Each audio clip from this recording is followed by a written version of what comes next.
मेरा चुनाव जीतने के लिए ये सब नहीं सही है, लेकिन कांग्रेस का लोग फालतू है, अकल नहीं। राहुल गांधी भी पागल है, ये पवन खेड़ा उससे भी ज्यादा पागल है। अब लीगल एक्शन भी लिया है। लीगल एक्शन तो चलेगा ही, लेकिन और एक एक्शन में लेने जा रहा हूँ, बाद में बताऊंगा। पवन खेड़ा को मैं पवन पेड़ा बना दूंगा, थोड़ा दिन इंतजार। असम का चुनाव आखिरी दौर में और सियासत का तापमान इतना हाई कि लपटें दिल्ली तक महसूस हो रही हैं। ये सिर्फ चुनावी बयानबाजी नहीं है, ये सीधा सीधा राजनीतिक टकराव है। नाम है पवन खेड़ा वर्सेस हेमंत बिस्वा शर्मा। 2 दिन पहले कांग्रेस ने एक बड़ा हमला बोला, आरोप सीधे मुख्यमंत्री और उनके परिवार पर। पवन खेड़ा ने दावा किया कि मुख्यमंत्री की पत्नी रिंकी भुइयार शर्मा के पास 3 पासपोर्ट है।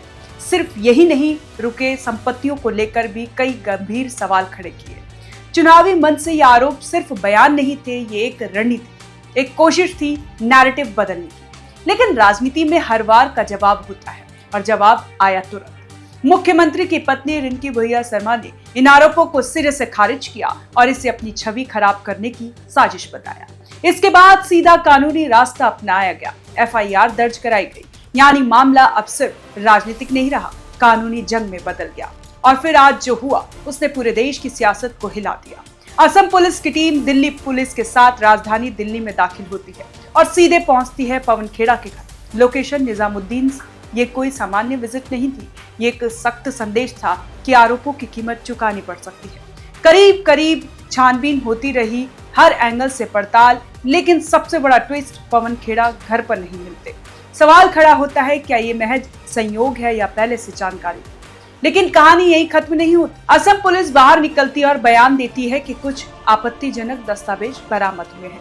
अब ये शब्द आपत्तिजनक अपने आप में बहुत बड़ा है। ये क्या है, किससे जुड़ा है? क्या ये वही सबूत है जिनके आधार पर आरोप लगाए गए थे, या फिर कुछ और? यहीं से राजनीति का खेल और दिलचस्प हो जाता है। कांग्रेस अब इसे क्या बताएगी? राजनीतिक बल्दी की कार्रवाई? क्या ये कहा जाएगा कि चुनाव के ठीक आखिरी वक्त पर विपक्ष की आवाज दबाने की कोशिश हो रही है, या फिर पार्टी को अब अपने ही नेता के आरोपों का ठोस सबूत पेश करना पड़ेगा? दूसरी तरफ बीजेपी और सत्ता पक्ष के लिए ये एक मौका है, एक बड़ा मौका। वो कह रहे हैं कि जैसा बीज बोया वैसा ही काटना पड़ेगा। यानी अगर आपने बिना सबूत के आरोप लगाए हैं तो आप कानून के शिकंजे पर होंगे। लेकिन असली सवाल यहाँ राजनीति से बड़ा है। क्या ये पूरा मामला चुनावी रणनीति का हिस्सा है?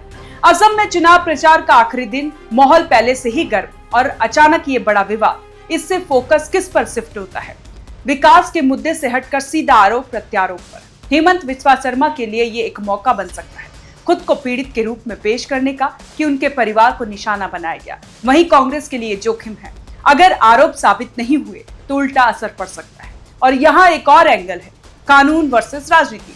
क्या पुलिस की कार्रवाई पूरी तरह कानूनी प्रक्रिया है, या इसमें राजनीतिक दबाव की बू भी आ रही है? विपक्ष हमेशा यही सवाल उठाता है कि सत्ता में बैठी सरकारें एजेंसियों का इस्तेमाल करती है, लेकिन सत्ता पक्ष कहता है कानून सबके लिए बराबर है। सच्चाई क्या है, ये तो जांच के बाद ही सामने आएगा। लेकिन फिलहाल जो तस्वीर है वो साफ है, असम का चुनाव अब सिर्फ वोट का नहीं बल्कि साख का चुनाव बन चुका है। आरोपों की साख, जवाबों की साख, और नतीजों की और नेताओं की विश्वसनीयताओं की साख। लेकिन फिलहाल जो तस्वीरें हैं वो सिर्फ साफ है। असम का चुनाव अब सिर्फ वोट का नहीं बल्कि साख का चुनाव बन चुका है। आरोपों की साख, जवाबों की साख और नेताओं की विश्वसनीयता की साख। पवन खेड़ा पर अब दबाव है। जो आरोप लगाए गए हैं, क्या उनके पास ठोस सबूत है? अगर है तो सामने लाने होंगे, अगर नहीं तो राजनीतिक नुकसान तय है। वहीं हेमंत बिस्वा शर्मा के लिए ये एक मौका है अपनी छवि को और मजबूत करने का, कि उन्होंने सीधे कानूनी रास्ता अपनाया, भावनात्मक प्रतिक्रिया नहीं दी। दिल्ली से असम तक ये लड़ाई अब सिर्फ बयानबाजी की नहीं रही, ये लड़ाई है नैरेटिव की। और इस नैरेटिव की जंग में कौन आगे निकलता है, ये तो आने वाले कुछ दिनों में साफ हो जाएगा। लेकिन एक बात तय है, इस पूरे घटनाक्रम ने चुनाव के आखिरी दौर को पूरी तरह बदल दिया है। अब जनता सिर्फ वादे नहीं सुन रही, वो देख रही है कि कौन सच बोल रहा है और कौन सिर्फ राजनीति कर रहा है। और यही तय करेगा असम की सत्ता किसके हाथ में जाएगी। अगर आप भी इस बात से सहमत हैं तो आप कमेंट कर जरूर बताएं और देखते रहें OAI न्यूज़।